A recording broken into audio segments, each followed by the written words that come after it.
സൂര്യൻ ആകാശഗോളത്തിലൂടെ തെക്കോട്ട് സഞ്ചരിക്കുമ്പോൾ വേനൽക്കാല അയനത്തിനും ശീതകാല അയനത്തിനും ഇടയിലുള്ള 6 മാസമാണ് ദക്ഷിണായനം.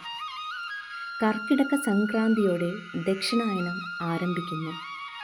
ഇത് സൂര്യൻ കർക്കിടക രാശിയിലേക്ക് മാറുന്നത് അടയാളപ്പെടുത്തുന്നു. ഭഗവാൻ ശ്രീ മഹാവിഷ്ണു ഉറങ്ങുന്ന കാലയളവാണ് ഈ 6 മാസം എന്ന വിശ്വാസവും നിലനിൽക്കുന്നു.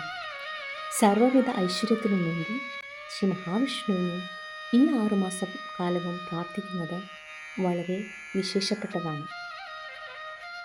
കർക്കിടക മാസം ആരംഭിക്കുന്നതിൻ്റെ തലേ ദിവസം വീടും പരിസരവും വൃത്തിയാക്കി പഴയതും പൊട്ടിയതുമായ വസ്തുക്കൾ കളഞ്ഞ് വൃത്തിയുള്ള ഒരു അന്തരീക്ഷം സൃഷ്ടിക്കുന്നു. ചേട്ട അഥവാ ജ്യേഷ്ഠ ഭഗവതിയെ പുറത്താക്കി ശ്രീ ഭഗവതിയെ കുടിയിരുത്താൻ വേണ്ടിയുള്ള ഒരുക്കങ്ങളാണ് ഇവയൊക്കെയും.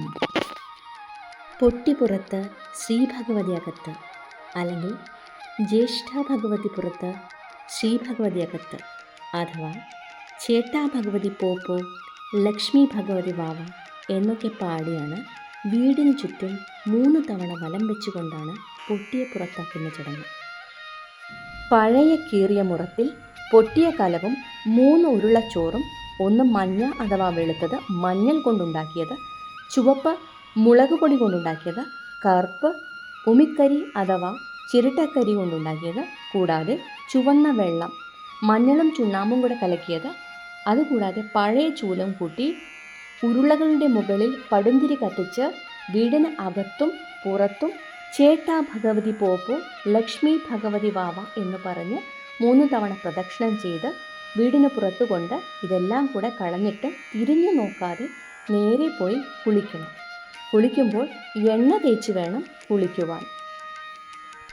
3 നിറത്തിലുള്ള ഉരുളകളും സത്വരജസ്തമോ ഗുണങ്ങളെ സൂചിപ്പിക്കുന്നു. കുളത്തിലോ പുറത്തെ കുളിമുറിയിലോ കുളിക്കുന്നതാണ് പതിവ്. അതിനുശേഷം വിളക്ക് കൊളുത്തിവെച്ച് മുൻവാതിലിലൂടെ പ്രവേശിക്കുന്നു. ശ്രീ ഭഗവതിയെ അഥവാ ശ്രീ മഹാലക്ഷ്മിയെ അകത്തേക്ക് ആനയിക്കുന്നതായിട്ടാണ് സങ്കല്പം.